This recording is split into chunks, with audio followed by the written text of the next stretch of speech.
düzgün qidadan başlayır. Saç boyaları əsrlərdir istifadə olunur. Amma son 100 il ərzində hazırlanmış bəzi boyalar xərçəng yarada bilən maddələr ehtiva edir. Bəs elm bu risk barədə nə deyir? Saç boyaları xərçəng yaradırmı? Saçın ağarmasını geri qaytarmaq mümkün olmadığı üçün saç boyaları min illərdir istifadə olunur. Bu praktika hətta eramızdan əvvəl 1500-cü illərə qədər sənədləşdirilib. Ağ saç bəzən fərqli bir cazibə yaratsa da, saç boyaları bugün milyardlarla dollar dövriyyəsi olan bir sənayedir. Qərb ölkələrində qadın və kişilərin təxminən 60%-i saç boyasından istifadə edir. Əsasən ağ saçları örtmək üçün. Son 100 ildən çoxdur ki, qalıcı saç boyalarında əsas kimyəvi maddə kimi aromatik aminlərdən istifadə olunur.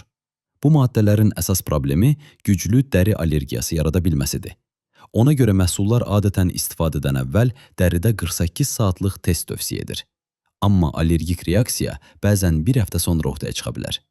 Bu maddələr eyni zamanda xərçənglə də əlaqələndirilir.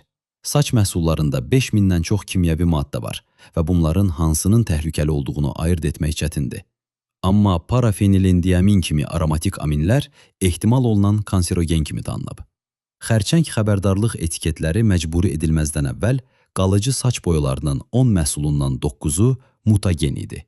Yəni DNT-də dəyişiklik yarada bilirdi. Bu son 6 ayda saç boyası istifadə edən qadınların ana südündən götürülən döş hüceyrələrində 10 dəfədən çox DNT zədəsi riski ilə əlaqələndirilib. Bəs bu, real xərçəng riskinə çevrilirmi? 42 araşdırmanı əhatə edən meta-analiz göstərib ki, xüsusilə 10 ildən çox işləyən bərbərlər və saç ustaları gələcəkdə sidik kisəsi xərçəngi riskinə daha çox məruz qalır. Bərbərlər arasında ağciyər xərçəngi, səs telləri xərçəngi və çoxsaylı miyeloma halları da daha çox görülür. Tədqiqatçılar siqaret faktorunu da nəzərə alıblar və salonların daha yaxşı havalandırılmasını, əlcək istifadəsini tövsiyə ediblər. Amma başı birbaşa boyaya məruz qalan şəxslər üçün bu nə qədər kömək edir? Araşdırmalar göstərir ki, saç boyası istifadə edən şəxslərdə bu maddələrin bədənə daxil olması, bərbərlərin peşə riski ilə müqayisədə yüzlərlə dəfə çox ola bilər. Yaxşı xəbər budur ki, saç boyasını yalnız şəxsi istifadə edənlərdə sidik kisəsi xərçəngi riski artımı müşahidə olunmayıb. Üstəlik, 1980-ci illərdən sonra saç boyalarının tərkibində ciddi dəyişikliklər edilib.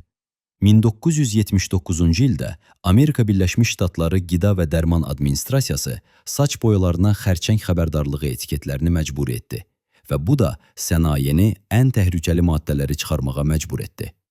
Sidik kisəsi xərçəngində risk azalması dərhal görünməsə də, bunun səbəbi xərçəngin 30-dan 40-a qədər illik gecikmə dövrü ola bilər. Daha tez inkişaf edən xərçəng növlərində, məsələn, leykoz və folikulyar limfomada 1980-dən sonra riskin azaldığı görünür. Amma 2019-cu il meta-analizi saç boyalarına məruz qalmanın mümkün qədər azaldılmasını tövsiyə edir. Prostat xərçəngi ilə bağlı risk artımı əsasən 1980-dən əvvəlki istifadələrlə əlaqəlidir. Beyin şişləri ilə isə heç bir dövrdə əlaqə tapılmayıb. Qara dərili icmalar üçün nəzərdə tutulan bəzi saç məhsullarında isə risk artıb. 2000-ci illərin əvvəlində bəzi saç düzləşdiriciləri formaldehid tərkibli maddələrlə əvəz edildi və bu məhsullardan tez-tez istifadə edən qadınlarda döş xərçəngi riski təxminən 30% daha yüksək olub. Xoşbəxtlikdən təbii saç üslublarının qəbul olunması ilə bu məhsulların satışı son illərdə 40% azalıb.